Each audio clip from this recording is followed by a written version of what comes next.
Assalamualaikum warahmatullahi wabarakatuh. Alhamdulillah wassalatu wassalamu ala rasulillah wa ala alihi wa ashabihi wa man wala. La hawla wa la quwwata illa billah amma ba'da. Teman-teman semua yang dirahmati Allah Subhanahu wa taala, bagaimana kabarnya? Semoga puasanya lancar, sehat selalu. Kita kembali di Zahratul Fatah Channel. Pada kesempatan saat ini saya akan menyampaikan tentang kisah salah seorang sahabat Nabi Muhammad SAW yang mulia, yang menjadi arsitek perang Khandaq, yaitu sahabat Salman Al-Farisi.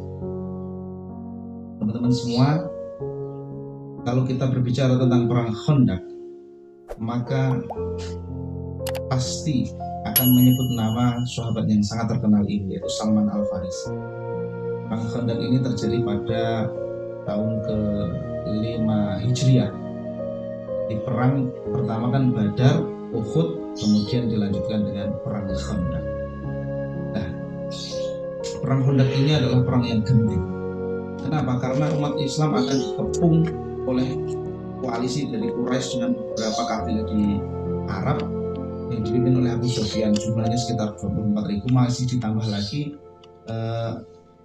orang Yahudi Bani Quraidah yang berkhianat kepada Nabi. Jadi dari luar orang kafir Quraisy bersama koalisinya, dari dalam kelompok orang Yahudi. Nah, ini sulit, masa-masa yang sulit bagi umat Islam waktu itu. Mereka ada yang mengusulkan bagaimana kalau kita konfrontasi saja keluar dari Madinah, kemudian dihadapi baku hantam sebagaimana perang pada umumnya. Ada yang mengusulkan begini, yang mengusulkan begitu, macam-macam.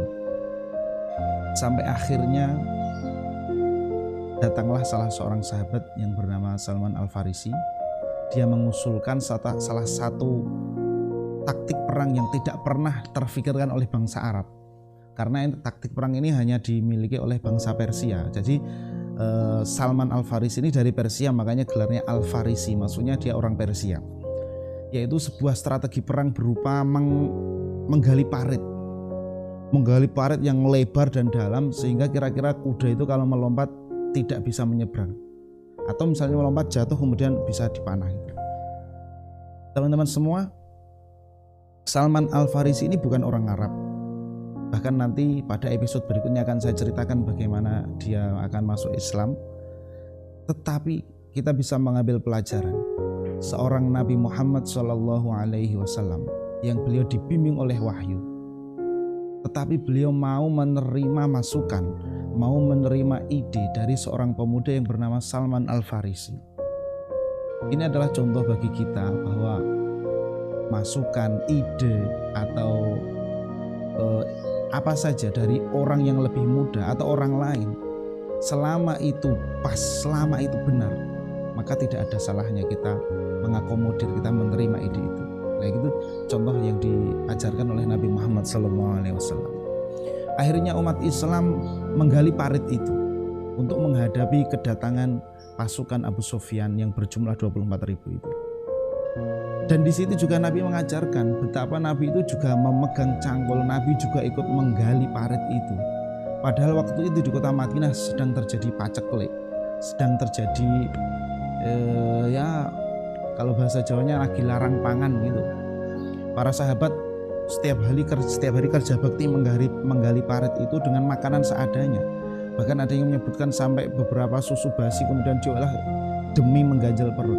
Ada sahabat yang berangkat menggali dengan membawa segenggam kurma kemudian dibagi-bagikan kepada beberapa sahabat yang lain demi mengganjal perut. Padahal mereka akan menggali parit. Lah, suatu saat ada peristiwa penting yang terjadi ketika penggalian parit itu, yaitu di mana para sahabat ketika menggali parit itu, mereka dihadapkan pada sebuah bongkahan batu besar yang mereka tidak bisa memecahkannya. Salman Al-Farisi yang orangnya itu tinggi besar, biasanya dia yang kuat untuk memecahkan batu, tapi dia tidak sanggup. Akhirnya lapor kepada Nabi, "Ya Rasulullah, ini ada batu besar. Ada batu besar yang tidak bisa kami pecahkan." Akhirnya Nabi mendatangi batu itu, para sahabat disuruh agak mundur. Kemudian Nabi membaca Bismillahirrahmanirrahim, Allahu Akbar. Kemudian Nabi menghantamkan alatnya itu kepada batu itu, menghantamkan paculnya. Kemudian terjadi kilatan api yang sangat besar dan batunya itu pecah. Nah, saat terjadi kilatan api itu Nabi mengatakan, saya melihat kerajaan Persia. Suatu saat umatku akan menguasai kerajaan Persia ini. Nah, itu disambut oleh para sahabat dengan begitu bahagia. Penggalian dilanjutkan lagi. Ketemu batu besar yang kedua. Para sahabat tidak sanggup lagi, kemudian Nabi yang memecahkan batu itu. Nabi mengucapkan basmalah, bismillahirrahmanirrahim, Allahu Akbar, kemudian memecahkan batu itu. Keluarlah percikan api yang sangat besar, yang di situ Nabi melihat kerajaan Romawi. Nabi mengatakan, suatu saat nanti umatku akan menguasai kerajaan Romawi, akan mengalahkan Romawi. Kemudian batu yang ketiga dipecahkan oleh Nabi. Nabi melihat istana Syria, kemudian beberapa daerah lain juga terlihat. Nabi mengatakan nanti umatku akan menguasai wilayah ini. Teman-teman semua, mukjizat ini yang dimiliki oleh Nabi ini, nanti Salman Al-Farisi adalah salah satu di antara orang yang menyaksikan bahwa nanti benar-benar umat Islam itu menguasai Persia, menguasai Romawi, menguasai daerah Syria dan lain sebagainya. Jadi Salman Al-Farisi umurnya itu panjang sampai pada Khalifah Umar bin Khattab. Kemudian ada mukjizat lain yang terjadi ketika penggalian parit ini. Tadi kan di awal saya sampaikan bahwa terjadi kelaparan karena artinya bahan makanan yang tersedia itu tidak banyak. Sehingga para sahabat menggali dalam keadaan lapar. Bahkan Nabi sendiri mengikat perutnya dengan batu sampai ketika Nabi menggali itu bunyi kretek. Para sahabat heran, ini bunyi apa? Ternyata perut Nabi itu diganjal dengan batu kemudian diikat dengan redak beliau. Masya Allah, ini kekasih Allah sampai mengalami perjuangan yang begini berat. Akhirnya ada salah seorang sahabat yang bernama Jabir itu merasa iba dengan kondisi Nabi yang kelaparan itu. Akhirnya Jabir pulang ke rumah menemui istrinya. Wahai istriku, kita di rumah punya makanan apa? Istrinya menjawab, ada beberapa gandum dan juga 1 ekor kambing. Akhirnya Jabir bilang, baiklah, kalau begitu sembelih kambingnya, kita masak, kemudian nanti kita akan mengundang Nabi. Istrinya sudah mewanti-wanti sama Jabir, wahai Jabir, kamu jangan membuat malu loh. Persediaan makanan kita itu nggak banyak, jadi jangan mengajak orang banyak-banyak, kira-kira begitu. Jangan membuat malu kita. Baik, saya akan sampaikan kepada Nabi. Akhirnya Jabir kembali kepada Nabi, menemui Nabi.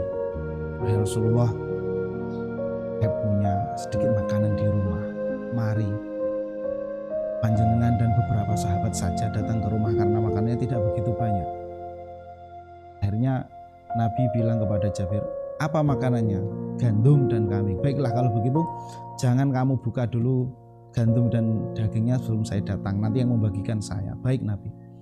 Nah, kemudian Nabi tadi kan Jabir sudah bilang Nabi jangan terlalu banyak mengajak orang karena makanannya gak banyak. Lalu Nabi itu malah mengumumkan kepada semua orang yang ikut kerja bakti menggali parit itu, ini Jabir mengadakan syukuran, ini menyembelih kambing. Lah semuanya itu istirahat. Jumlahnya berapa? Ribuan orang datang ke rumah Jabir. Nah, sampai rumah kan Jabir ya dilabrak tuh sama istrinya. Gimana toh Pak? Jangan ngajak banyak-banyak orang kok malah ngajak banyak sekali. Terus Jabir bilang, saya sudah bilang seperti itu, tapi nggak tahu kok Nabi malah ngajak banyak orang. Akhirnya makanan yang sedikit itu tadi kemudian dibagikan kepada ribuan orang. Yang membagi adalah Nabi sendiri. Yang membagi itu Nabi sendiri. Jadi makanan yang sedikit itu dibagi oleh Nabi itu sampai semuanya kebagian, sudah makan semua, kenyang semua. Sampai itu masih tersisa. Itulah mukjizat yang diberikan Allah Subhanahu wa taala kepada Nabi Muhammad sallallahu alaihi wasallam ketika terjadi peristiwa Khandaq. Di peristiwa Khandaq ini menyisakan banyak sekali mukjizat yang Nabi tampilkan kepada para sahabat dalam rangka ya tentunya untuk menguatkan iman para sahabat.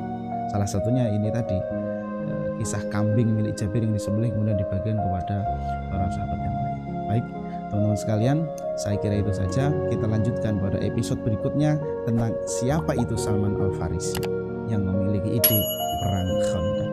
Wallahul muwaffiq ila aqwamit thoriq. Wassalamualaikum warahmatullahi wabarakatuh.